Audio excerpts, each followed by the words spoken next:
आज हम सब यहाँ पर एकत्रित हुए हैं एक ऐसे व्यक्ति के व्यक्तित्व पर चर्चा करने के लिए जिसको शब्दों में बांधना आसान नहीं, शब्दों में बांधना आसान नहीं, क्योंकि वे शब्दातीत हैं, वे शब्दातीत हैं, वे लोकोत्तर महापुरुष हैं।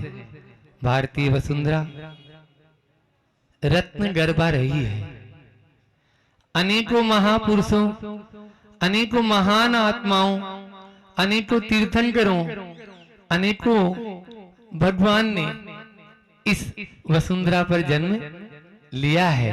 ये केवल भारतीय वसुंधरा की ही एक यानी खास बात है, अन्य वसुंधरा पर ऐसा नहीं हुआ है। जो भी हुआ है वो भारत की धरती पर हुआ है, भारत के बाहर नहीं।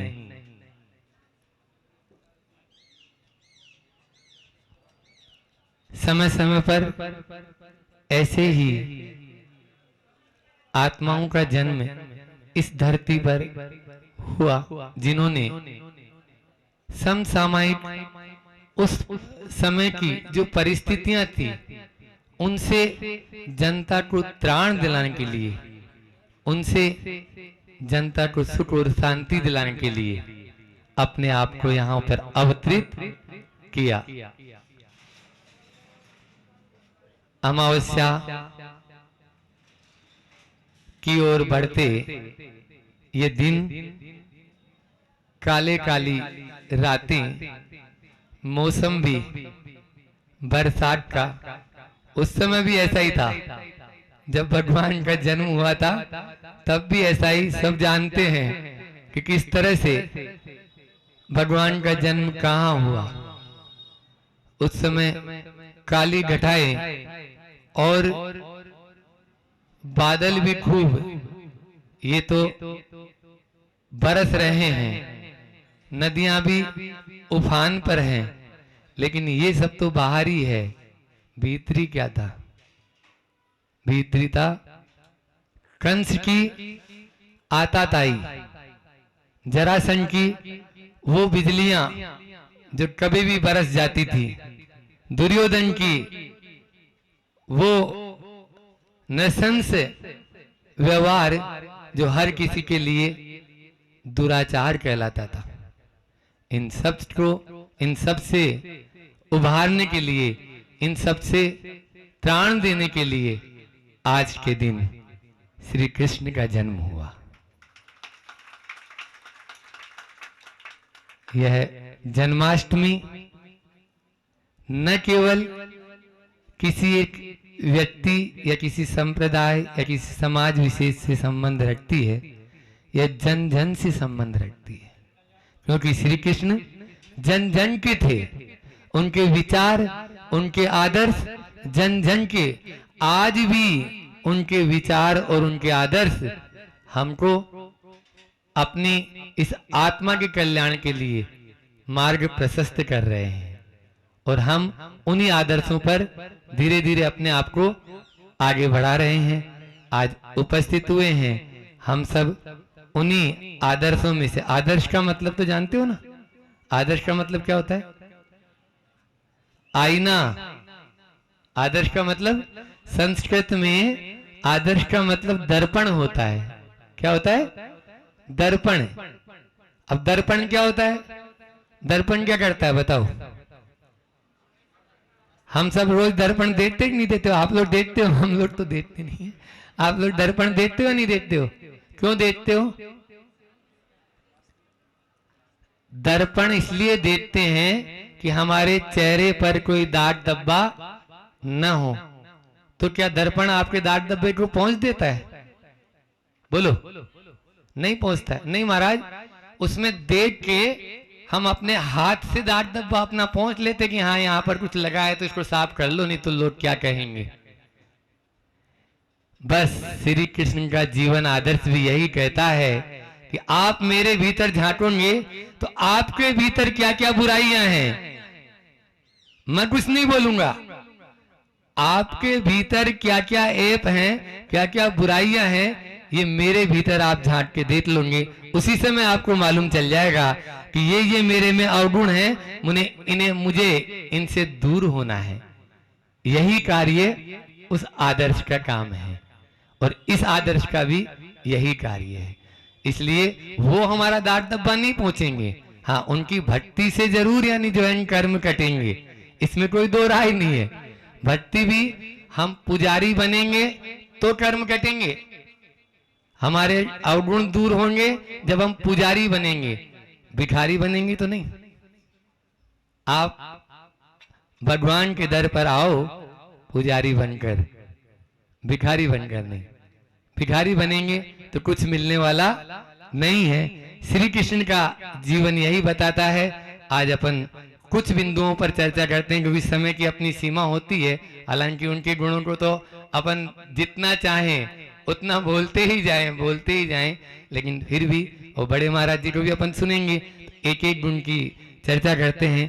सर्वप्रथम उन्होंने प्रारंभिक जो अपनी शिक्षा, जन्म तो सबको मालूम ही है कि किस तरह से उनका जन्म कारागार में हुआ और कुछ समय के लिए तीनों लोक में एक तरह से हलचल मच गई और कंस भी कुछ देर के लिए, उसको भी पता नहीं क्या हुआ और सारे ताले खुल गए। कथा सबको मालूम है। उनको ले गए सुरक्षित और ग्वालपाल के साथ में वो अपने आप को बढ़कर, जो राजा हैं, जो त्रिलोकीनाथ हैं, ऐसे उनको ग्वालपाल के, मतलब कितना सादा जीवन, उच्च विचार। बातें तो अपन बहुत कर लेते हैं, लेकिन ये श्री कृष्ण के जीवन से अपन को समझना चाहिए कि उन्होंने किस तरह से अपन को, जो द्वारिकाधीश थे लेकिन फिर भी उन ग्वालपालों के साथ में बढ़कर बड़े हुए। संजीवनी आश्रम में जब वो पढ़े तो वहां पर वो सब कार्य करते थे अपने हाथों से, जो अन्य विद्यार्थी या जो छात्र थे वो करते थे। अपने आप को कभी उन्होंने बड़ा नहीं समझा। क्या हम ऐसा कर सकते हैं? बोलो। हम जन्माष्टमी मना रहे हैं तो जन्माष्टमी मनाने की सार्थकता तभी है जब हम उनके जीवन के उस आदर्श से अपने आप को, क्योंकि दाग धब्बे तो पहुंचना पड़ेगा, जो दाग लगे हैं, जो धब्बे लगे हैं, नहीं तो दुनिया क्या कहेगी। आप देख लीजिए, आपका मान लीजिए चेहरे पे यदि कुछ भी रहेगा तो आप निकलेंगे तो कुछ भी, अरे ये कैसे हैं, इन्होंने देखा ही नहीं शायद, ऐसा लगता है, तो ऐसा हो जाएगा।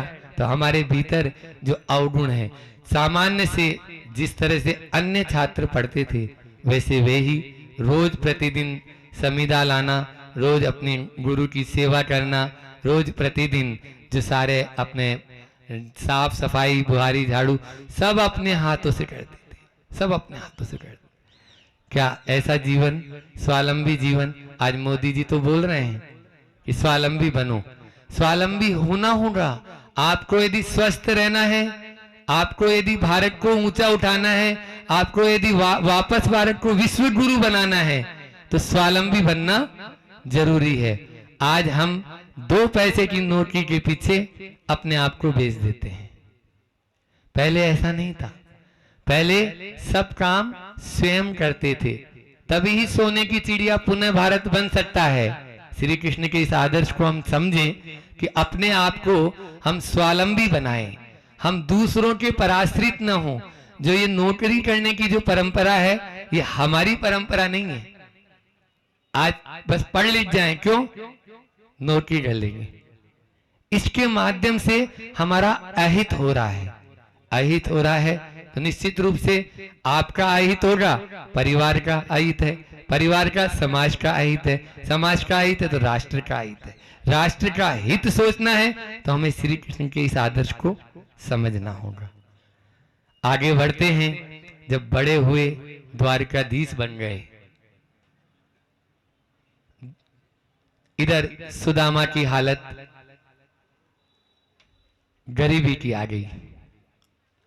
भजन सब सुनते हैं, सबको मालूम है। पत्नी ने समझाया, नहीं, मित्र के पास जाओ, मित्र वही होता है जो बुरे दिनों में साथ देता है। और वाकई में श्री कृष्ण ऐसे ही मित्र थे जिनको अपने राजापने से कोई मतलब नहीं था। जैसे ही द्वारपालों ने बताया कि ऐसा ऐसा नाम बता, आधा नाम भी नहीं सुना, तुरंत दौड़ पड़े और उसको लाते हैं और अपने रत्न जड़ित सिंहासन पर बैठाते हैं मित्र को। क्या आप लोग बैठा सकते हो? सोच ही नहीं है, इतनी सोच ही नहीं है, पहचानने से ही मना कर देंगे। कौन कौन पता नहीं, हम नहीं जानते उनको। ये स्थिति हो, आज के विचार जो इतने दूषित हो चुके हैं, विचारों में जो जहर आ चुका है, विचारों में जो दूषितपना आ चुका है, उसके माध्यम से हम अपने जो परिचित लोग हैं, जिन्होंने हमें जीवन दिया है, जिन्होंने जन्म दिया है, जिन्होंने संस्कार दिए हैं, उनको भी पहचानते नहीं है, तो फिर कहां हम उसको पहचानेंगे। लाते हैं, सुनते हैं। उन्होंने उनके पाद प्रक्षालन के लिए व्यवस्था बनाई श्री कृष्ण ने। वो तो बाद में होगी व्यवस्था, तो उनके पांवों की जो बवाई थी उनको देखकर और छाले देखकर ऐसा मन पसीज गया श्री कृष्ण का कि अपने नेत्रों से ही उन्होंने अपने सुदामा मित्र के पूरे यानी उनको पाद प्रक्षालन कर दिया। ये है मित्रता। मित्रता हो तो ऐसी मित्रता हो, तब हम उनके जीवन आदर्श को अपने जीवन में ढाल सकते हैं। और आगे चलते हैं। उसके बाद में श्री कृष्ण के हाथ में दो चीजें हमेशा रहती हैं, आपने देखा होगा। एक तो बांसुरी, एक रूप तो ये है, ठीक है ना, और एक श्रीमद् भागवत गीता का रूप भी आपने देखा होगा। उंगली में सुदर्शन चक्र, बहुत शिक्षाप्रद है ये दोनों बातें। श्री कृष्ण बांसुर की तरह बहुत कोमल भी थे, तो इस सुदर्शन चक्र की तरह बहुत कठोर भी थे। उनका हृदय अपने कष्टों के प्रति हमेशा, संत कहते हैं कि अपने कष्टों के प्रति आप सहनशील बने, अपने कष्टों के प्रति आप सहनशील बने और दूसरों के कष्टों के प्रति आप संवेदनशील बने। दूसरों के कष्टों के प्रति आप संवेदनशील बने। संवेदनशील बनेंगे तभी आपके भीतर कोमलता आ पाएगी। कोमल बने बिना आप कभी ऊंचा उठ नहीं। विनम्रता है, कोमलता है, ये गुण है, इनके बिना कभी भी ऊंचा उठा नहीं जा सकता है। इसलिए श्री कृष्ण की वह बांसुरी हमें यही संदेश देती है। एक बार क्या हुआ, गोपियां जो थी तो वो थोड़ा श्री कृष्ण से नाराज हो गई। बोले हम आपके पास में इतना आते हैं और आपसे इतना प्रेम करते हैं, फिर भी आप हमसे बात नहीं कर पाते हैं, और ये इस बांसुरी को आप 24 घंटा अपने साथ में ही रखते हैं, क्या राज है? तो श्री कृष्ण तुरंत बोलते, सुनो, इस बांसुरी में ऐसे तो बहुत सारे गुण हैं, लेकिन 3 मुख्य गुण हैं। बोले क्या? बोले इसमें कोई गांठ नहीं है। बांसुरी जो होती है उसमें कोई गांठ नहीं है, बिना बुलाए ये कभी बोलते नहीं है, और जब भी बोलती है तो मीठा बोलती है। ऐसे एक नहीं 3 गुण है। अपने मन में कभी गांठ मत रखना किसी के प्रति भी। अपनी वाणी में मिठासपन रखना, जैसे बांसुरी में है, माधुर्य रखना, और अपने आचरण में संयम रखना। बिना बुलाए मत बोलना, जब बोलने के लिए बोले तभी बोलना। ये बांसुरी बोल रही है, मैं नहीं, आपने तो बोला ही है। बांसुरी कह रही है, शिक्षा दे रही है कि बिना बुलाए मत बोलना। ये बांसुरी के गुण हैं। इन गुणों को हम जब तक, ये कोमलता, ये विनम्रता, ये नम्रता जब तक हमारे जीवन में नहीं आएगी, तब तक केवल बातें ही रहेगी। हम श्री कृष्ण का जय जयकार तो कर लेंगे, लेकिन उनके आदर्शों को अपने जीवन में उतार नहीं पाएंगे। अब दूसरे चरण में आते हैं। दूसरे, ये तो हो गई बात राजा के रूप में। अब श्रीमद् भागवत गीता जो भागवत है उसमें भी श्री कृष्ण के हाथ में क्या है? सुदर्शन चक्र। सुदर्शन चक्र जो है वो शौर्यता का प्रतीक है। काय का प्रतीक है? शूरता, शौर्यता का प्रतीक है। शौर्यता हमारे भारतवर्ष की यह संस्कृति रही है अनादि द्वापर युग से ही कि हम किसी पर आक्रमण नहीं करेंगे। आज भी नहीं करता है भारत। हम किसी पर भी आक्रमण नहीं करेंगे, लेकिन कोई हमारे ऊपर आक्रमण करेगा तो मुंह तोड़ जवाब देंगे। हम किसी की ओर कभी भी नहीं देखेंगे, कभी उसकी ओर नहीं देखेंगे, लेकिन कोई यदि हमारी धरती के ऊपर, जैन धर्म में आप लोगों को बताएं 4 प्रकार की हिंसा होती है। 4 प्रकार की हिंसा। जो सदग्रस्त होता है उसकी 3 हिंसा का जो है त्याग नहीं होता, केवल एक ही हिंसा का त्याग है। वो चारों हिंसा कौन कौन सी है आप लोग जानते होंगे। पहला है संकल्पी हिंसा। संकल्प पूर्वक कोई जीव को नहीं मारेंगे। जैसे मान लीजिए हमें कोई चींटी भी नजर आ रही तो उस पे पांव नहीं रखेंगे, क्योंकि जैसी आत्मा मेरे में है वैसी आत्मा उसमें भी है, उसमें भी जीव है, उसमें भी प्राण है, इसलिए हम उसको नहीं मारेंगे। इसलिए कभी भी, आज यहाँ पर बाहर बैठे हैं अपन श्री कृष्ण की, उन्होंने तो गायों से बहुत प्यार किया है। गाय का दूध पियो। बाकी अन्य जो आज खान पान हम करने लगे हैं, चाहे वो मांसाहार के नाम पर हो, चाहे वो अन्य अन्य है ना, शराब पीने से पूरा का पूरा जीवन बर्बाद होता है और दूध पीने से हमेशा ताकत आती है। श्री कृष्ण ने गायों से प्रेम करके उन्होंने हमेशा एक ही संदेश दिया है, इन गायों का यदि तुम पालन करोगे तो ये तुम्हारा पालन करेगी। तुम यदि इनको मारने के लिए, काटने के लिए छोड़ दोगे तो तुम भी इस धरती पर तो सुरक्षित नहीं रह सकते। देख लिया आपने, अभी पिछले कुछ सालों पहले ही एक देश था, पूरा का पूरा देश में भूकंप आ गया। पूरे के पूरे देश में सबसे ज्यादा गोहत्या वहां हुई थी और पूरे देश में ऐसा भूकंप आया कि सबसे ज्यादा मानवता को हानि वहां पर पहुंची। इसलिए इस धरती का संतुलन बनाना चाहते हैं तो हम श्री कृष्ण के इस आदर्श को भी देखें। बात कर रहा था मैं शौर्यता की और हिंसा की। हिंसा जो है संकल्पी हिंसा का, यानी बुद्धि पूर्वक हम किसी जीव को नहीं मारेंगे। उद्योगी हिंसा, उद्योग में जो हिंसा होती है वो क्षम्य है। 2 बातें हैं, सुनो। उद्योग में हिंसा होगी, क्षम्य है, लेकिन हिंसा का ही उद्योग कर लोगे तो बोलो, हिंसा का ही उद्योग करेंगे तो वो क्षम्य 3 काल में नहीं होगा। इसी तरह से आरंभ सारंभ करते हैं अपन, रोटी बनाते हो आप लोग या और भोजन, कपड़ा धोते हो, पानी लाते हो, तो इसमें जो हिंसा होती है वो भी एक सदग्रस्त के लिए छूट है। इसके अलावा होती है विरोधी हिंसा। यह कायरता नहीं है, आप कायर कहलाएंगे यदि आपके घर में मान लीजिए कोई घुस जाए और वो बोले कि ये घर मेरा है तो आप दे देंगे? बोलो कि हाँ हाँ आपका ये, हम बाहर हो जाते हैं।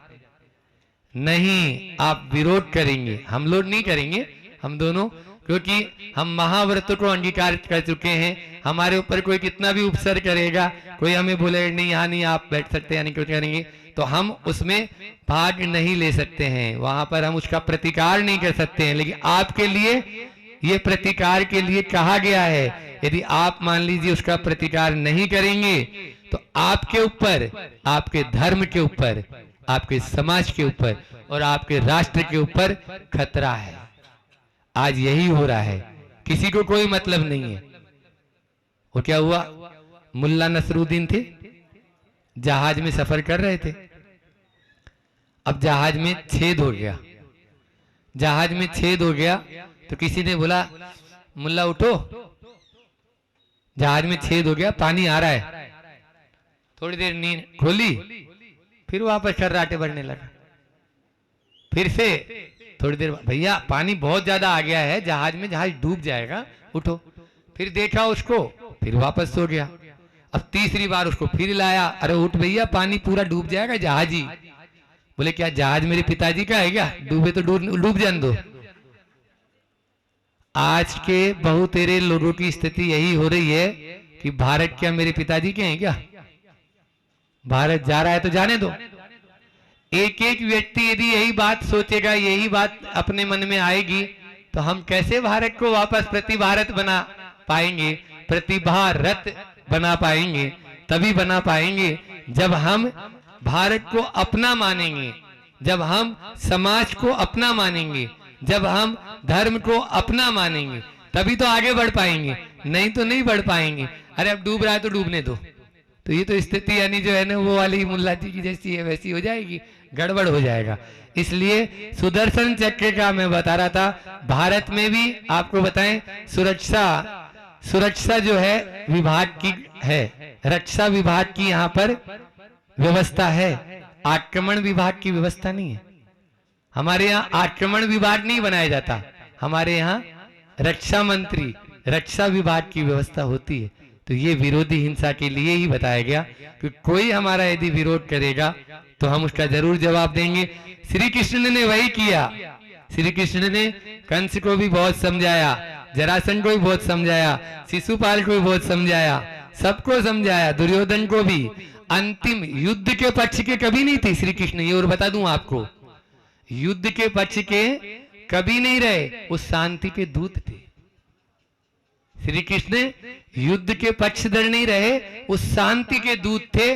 राजा होने के बाद में भी, द्वारकाधीश होने के बाद में भी वो दुर्योधन के दरबार में गए कि तुम कुछ नहीं करो, केवल 5 गांव दे दो, मैं मना लूंगा पांडवों को, मेरी गारंटी है, खाली बस 5 गांव तुम। श्री कृष्ण बोलता है, दुर्योधन बोलता है कि 5 गांव तो छोड़ो, सुई की नोक के अग्रभाग जितना हिस्सा भी, क्योंकि झगड़े की जड़ 3, जड़ जोरू और जमीन, ये बात होती है। तो ये तीनों झगड़े की जड़ है, ये समझ लीजिए। जो इनके चक्कर में वही दुर्योधन के मन में था कि नहीं मैं नहीं दे सकता हूं, बहुत उन्होंने कहा ठीक है कोई बात नहीं है।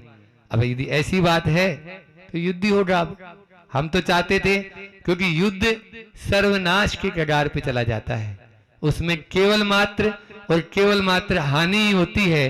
कितनी ही माताएं अपने पुत्रों को खो देती है, कितनी ही पत्नियां विधवा हो जाती है, कितने ही बेटा बेटी जो है अपने माता पिता को खो देते हैं। इसलिए युद्ध कोई समस्या का समाधान नहीं है, समाधान तो शांति से ही होता है। आज भी हम इसी कगार पे हैं, इसलिए युद्ध की ओर नहीं जाना है। युद्ध कभी भी हमें शांति, कभी भी हमारे मन को या हमें देश को शांत नहीं कर पाएगा, वो अशांति की ओर ले जाएगा। आज एक दूसरे के डरा रहे हैं, मेरे पास में इतनी शक्ति है, वो बोलता है मेरे पास में इतनी है, मतलब क्या करेंगे, बोले बस लड़ेंगे, तो उसमें गड़बड़ हो जाएगा। उसमें केवल और केवल मात्र आम जनता जो होती है उसको बहुत बहुत बहुत हानि उठानी पड़ती है। बात हो गई युद्ध की, युद्ध तो तय हो गया। अभी भी श्री कृष्ण ने कहा ठीक है, कल मेरे पास में आप दोनों आना, पांडव पक्ष भी और कौरव पक्ष भी, मेरे पास में जो है उसमें से मैं आप लोगों को, एक तरफ मेरी सेना रहेगी, एक तरफ मैं रहूंगा, वो सब बातें थी। तो इसलिए उसने बुलाया, कौन को, दोनों को बुला तो लिया। इधर श्री कृष्ण जी सो रहे हैं, अब दुर्योधन भी आया और युधिष्ठिर भी आए। तो युधिष्ठिर जो है वो चरणों के पास में हाथ जोड़कर बैठ गए और दुर्योधन सिर के पास में खड़े हो गए। अहंकारी व्यक्ति जो होता है ना, वो सिर पे ही बैठना चाहता है, वो ऐसा काम नहीं करना चाहता जिससे लोग उसको सिर पर बैठाएं। काम ऐसा करो कि लोग आपको सिर पर बैठाएं, ऐसा नहीं कि आप दूसरों के सिर पर बैठने की कोशिश करें। तो दुर्योधन अहंकारी था, सिर के पास में जा खड़ा हो गया। थोड़ी देर में श्री कृष्ण जी की नींद खुली, आंख खुली देखा सामने युधिष्ठिर, अच्छा आप आ गए। तुरंत दुर्योधन बोलता मैं भी आया हूं। अहंकारी को अपनी उपस्थिति दर्ज करानी पड़ती है, और जो विनम्र रहता है उसको उपस्थिति दर्ज नहीं करानी पड़ती, उसकी उपस्थिति स्वयं बताती है कि वो उपस्थित है। बोले मैं भी आया हूं। आए होंगे, मेरी दृष्टि पहले युधिष्ठिर पर पड़ी है। मांगो युधिष्ठिर, क्या मानना चाहते हो? एक तरफ मैं निहत्ता और दूसरी तरफ मेरी 11 अक्षौणी सेना, बोलो क्या चाहते हो? भगवान आप चाहिए, मुझे सेना से, आपकी 11 अक्षौणी सेना से कोई मतलब नहीं है। दुर्योधन के मन में पहले तो विचार आया था कि कहीं ये 11 अक्षौणी सेना नहीं मान ले, नहीं तो मेरा तो बंडा ही डाल हो जाएगा। लेकिन युधिष्ठिर धर्म के मार्ग पर चलने वाले और हमेशा सत्य के मार्ग को पक्ष देने वाले ऐसे युधिष्ठिर थे। ऐसे वैसे नहीं, वो भी जानते थे मुझे लेना क्या है और मतलब किससे है। उनको मतलब था केवल श्री कृष्ण से, और श्री कृष्ण से बोलते हैं कि आप ही बस हमारे साथ रहेंगे तो हाँ सब कुछ है हमें इस सेना से। और अब आप सोचेंगे युधिष्ठिर ने अकेले केवल मात्र श्री कृष्ण को क्यों मांगा? तो यहाँ पर प्रतीक रूप से बता रहे हैं, श्री कृष्ण जो है वो विवेक के प्रतीक हैं। आप कहीं पे भी देख लीजिए, पूरी भागवत में, गीता में और महाभारत में भी उठा के, वो हमेशा विवेक से काम लेते हैं। श्री कृष्ण विवेक से काम लेते हैं, तो वो विवेक के प्रतीक हैं। और जहां विवेक है वहां जीत है, जहां अविवेक है वहां पर हार है। निर्णय तो बाद में हुआ महाभारत के युद्ध का, लेकिन निर्णय उसी समय भी हो चुका था जिस समय युधिष्ठिर ने श्री कृष्ण को मांगा था। उसी समय निर्णय हो चुका है कि युद्ध कौन जीतेगा, ये बात उस समय तय हो चुकी है। इसलिए हमेशा अपने विवेक से काम करो।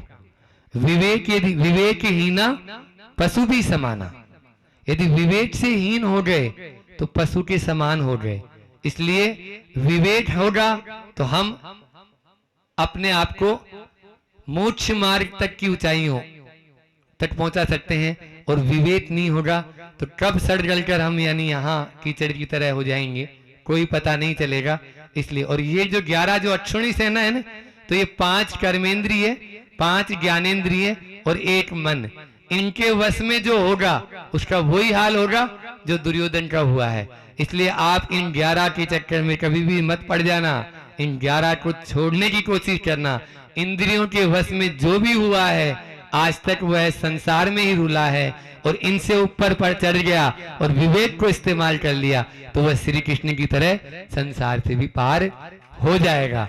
बात उस समय आई थी आगामी तीर्थंकर होंगे, सही बोले उन्होंने, बिल्कुल सही बता रहे हैं कि वो श्री कृष्ण आगामी तीर्थंकर। हम तो रोज उनकी वंदना करते हैं क्योंकि हमारे यहाँ भूत भविष्य और वर्तमान त्रिकाल 24 की हम 72 जिनालय जो बनते हैं उनमें भी उनकी प्रतिमा विराजमान होती है। तो इस तरह से वो आगामी तीर्थंकर होने वाले तीर्थंकर हैं ही। अभी जो है जब हुए तो ये पद हरिवंश पुराण में बहुत अच्छा वर्णन मिलता है। रामचंद्र जी जो थे वो 8वें बलभद्र थे, और ये श्री कृष्ण जी जो हैं वो 9वें नारायण थे। हरिवंश यदुवंश के तिलक रहे हैं, और नेमिनाथ भगवान जो 23वें तीर्थंकर हमारे हुए हैं 22वें, तो उनके चचेरे भाई रहे हैं। श्री कृष्ण जो है वो चचेरे भाई थे जैन धर्म के अनुसार, आपको बता रहे हैं। ऐसे ही आपके पद्म पुराण, भगवान राम का पद्म पुराण बहुत ही अच्छा, कभी उस पर भी चर्चा करेंगे। आज तो श्री कृष्ण जी का दिन है, उनके बारे में अपन उनके बारे में आज बहुत कुछ अभी चर्चा किए हैं। पूज्य महाराज श्री जी को भी सुनेंगे। इतना ही रखते हैं क्योंकि समय भी अपनी गति से चलता जा रहा है, समय को भी देखना है। समय के अनुसार चलेंगे तो समय भी हमारा साथ देगा, और समय के अनुसार नहीं चलेंगे तो समय भी हमारा साथ नहीं देगा। बोलिए अहिंसा परमो धर्म की। युग बीतते हैं, सृष्टियां बदलती है, दृष्टियों में भी परिवर्तन आता है। कई युग दृष्टा जन्म लेते हैं, अनेकों की स्मृतियां शेष रह जाती है। लेकिन कुछ व्यक्तित्व ऐसे होते हैं जिनकी अमर गाथाओं को हम चिरस्थायी बना देते हैं। उन्हीं महापुरुषों का जीवन स्वर्णिम अक्षर से लिखा जाता है और समय समय पर याद किया जाता है। जिन्होंने उसकी चर्चा करने के लिए आज यहाँ के सभी भाइयों ने हमें आमंत्रित किया है। बहुत अच्छी बात है कि ये एक आपस के प्रेम स्नेह के लिए ऐसे कार्य होते रहने चाहिए। और यहाँ के जो प्रबंधक थे उन्होंने कहा हमें बहुत अच्छा लगा, हम इन चीज़ों को रिकॉर्ड रखेंगे और हमेशा सुनते रहेंगे। सुनना भी चाहिए। जहाँ प्रेम हो, जहाँ वात्सल्य हो, जहाँ स्नेह हो, उन चीज़ों को तो हमेशा याद रखना ही चाहिए। लड़ाई झगड़े को याद नहीं करना चाहिए। ऐसे स्नेह पूर्ण वातावरण को हमेशा अमिट रखना ही चाहिए। अभी महाराज जी ने बताया ही हैगा कि कृष्ण जी 9वें नारायण हुए हैं जैन आगम के अनुसार, और आने वाले तीर्थंकर भी हुए हैं। और लगभग पूरी चीज कृष्ण जी के विषय में महाराज जी ने बता ही दी है। सब कुछ संक्षिप्त में पूरा बता दिया है। तो आज अपन कृष्ण जी के ऊपर एक महान ग्रंथ लिखा गया है, गीता, भगवत गीता। अपन आज उस पर चर्चा करते हैं, भगवत गीता पर। भगवत गीता क्या है, उसमें क्या लिखा है। आज कृष्ण तो सब बनना चाहते हैं, कृष्ण तो सब बनना चाहते हैं। विचार करें, हमारे कार्य कृष्ण बनने जैसे हैं कि कंस बनने जैसे हैं। हमारे कार्य कृष्ण बनने जैसे हैं कि कंस बनने जैसे। हम कृष्ण बनना है तो जो कृष्ण ने कहा उसे स्वीकार ही नहीं करना है, साकार भी करना पड़ेगा। उसे स्वीकार करने से कोई काम नहीं आएगा, उसे साकार करने से हमारा कार्य सिद्ध होगा। आज आपकी कथनी और करनी कंस के समान है। अपनी कथनी और करनी को कृष्ण के समान बनाएंगे, तब वो जो गीता में लिखा हुआ है उसको आप सार्थक कर पाएंगे। आज आप सभी के बीच में चाहे गीता कह लें, चाहे रामायण कह लें, चाहे कुरान कह लें, चाहे बाइबल कह लें, चाहे आप जिनवाणी कह लें, किसी भी ग्रंथ को ले लें, उस पूरे ग्रंथ के सार भूत एक सूत्र को मैं आपके सामने रख रहा हूं। वो जो सूत्र है, अगर आपने अपने जीवन में उतार लिया, उस पर चिंतन कर लिया, उसमें मंथन कर लिया, उस पर ध्यान दे लिया, तो मानना जीवन में, भविष्य में नहीं, आप वर्तमान में कृष्ण महावीर बन जाएंगे, राम बन जाएंगे। जो कह रहा हूं उसको अपने जीवन में ढाल के स्वरूप मानना। ढाल किसको कहते हैं? ढाल मतलब अनेक प्रकार के कष्ट आपके आ रहे हैं तो उसकी सुरक्षा के लिए वो ढाल होता है। तो जो मैं सूत्र आपके सामने रख रहा हूं वो ढाल है आपके जीवन का।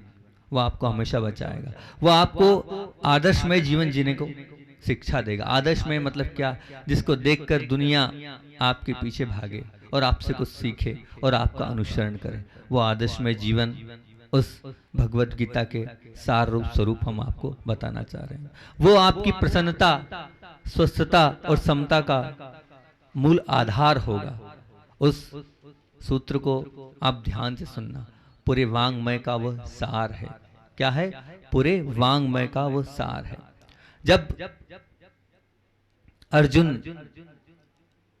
कृष्ण जी के पास पहुंचे थे तो कृष्ण जी ने कहा था कि अर्जुन सबसे पहले लक्ष्य तय कर लो, सबसे पहले लक्ष्य तय कर लो। लक्ष्य के बिना हम अपनी मंजिल तक नहीं पहुंच पाएंगे। हमारा अगर लक्ष्य निर्धारित नहीं है तो हमें जहां जाना है वहां पहुंच नहीं पाएंगे। आप भी अगर कहीं निकलेंगे तो आपको रास्ता नहीं मालूम होगा तो आप भटक जाएंगे। तो अर्जुन बहुत आकुलित व्याकुलित थे कि मैं क्या करूं, अपने परिजनों पर, अपने ही मित्रों पर, अपने ही बंधुओं पर कैसे उठाऊं मैं तलवार। लेकिन कृष्ण ने कहा नहीं, हमें लड़ना होगा, हमें नैतिकता के लिए लड़ना होगा, हमें सत्य की जीत के लिए लड़ना होगा और उसके लिए तुम्हें लक्ष्य निर्धारित करना होगा। तो कृष्ण जी की एक शिक्षा थी कि हमें हमारे जीवन में कोई ना कोई लक्ष्य हो। अगर लक्ष्य नहीं है आप लोगों के जीवन में भी तो आपका जीवन पशु तुल्य है। कैसा है? पशु तुल्य। वो भी खा रहे हैं, पी रहे हैं, सो रहे हैं और जी रहे हैं, आप भी खा रहे हैं, पी रहे हैं, सो रहे हैं, जी रहे हैं, तो क्या मतलब? तो भगवत गीता में कृष्ण जी ने सबसे बड़ा अगर सूत्र दिया है तो पहला सूत्र क्या दिया है? आपका लक्ष्य निर्धारित हो, हमारा लक्ष्य निर्धारित होगा तो निश्चित तौर से हम उस लक्ष्य के पीछे जाते जाएंगे, और वो लक्ष्य अगर अंदर से प्राप्त करने की इच्छा होगी तो हम उस लक्ष्य तक पहुंच भी जाएंगे। अब उस लक्ष्य तक पहुंचना है तो उसके लिए सूत्र की बात चल रही है, बहुत ध्यान से उस सूत्र को सुनना और अपने जीवन में उसको उतारना। तो आज की ये जन्माष्टमी मनाना हमारी सार्थक होगी, तब हम मानेंगे कि हमने जन्माष्टमी मनाई है। वो सूत्र ये है, पूरे वांग्मय का सार बोल रहा हूं मैं आपके सामने, ध्यान से सुनना और याद कर लेना। जानने, जानने, देखने, बोलने, सोचने और करने के पहले विचार कर ले कि हमारी इन पांचों चीजों में हमारी लक्ष्य की प्राप्ति हो रही है क्या। क्या बोला, फिर से बोलूं? जानने, देखने, सोचने, बोलने और करने के पहले आप विचार कर लें, जो हम कर रहे हैं, जो हम जान रहे हैं, हम जो देख रहे हैं, हम जो बोल रहे हैं, हम जो सोच रहे हैं, हम जो कर रहे हैं, उसमें हम जिस लक्ष्य को लेकर आगे बढ़ें उसकी पूर्ति हो रही है क्या। अगर हमारा जानना, सोचना, देखना, बोलना, सोचना सब कुछ अगर हमारे लक्ष्य के लिए है तो कोई बाधा नहीं।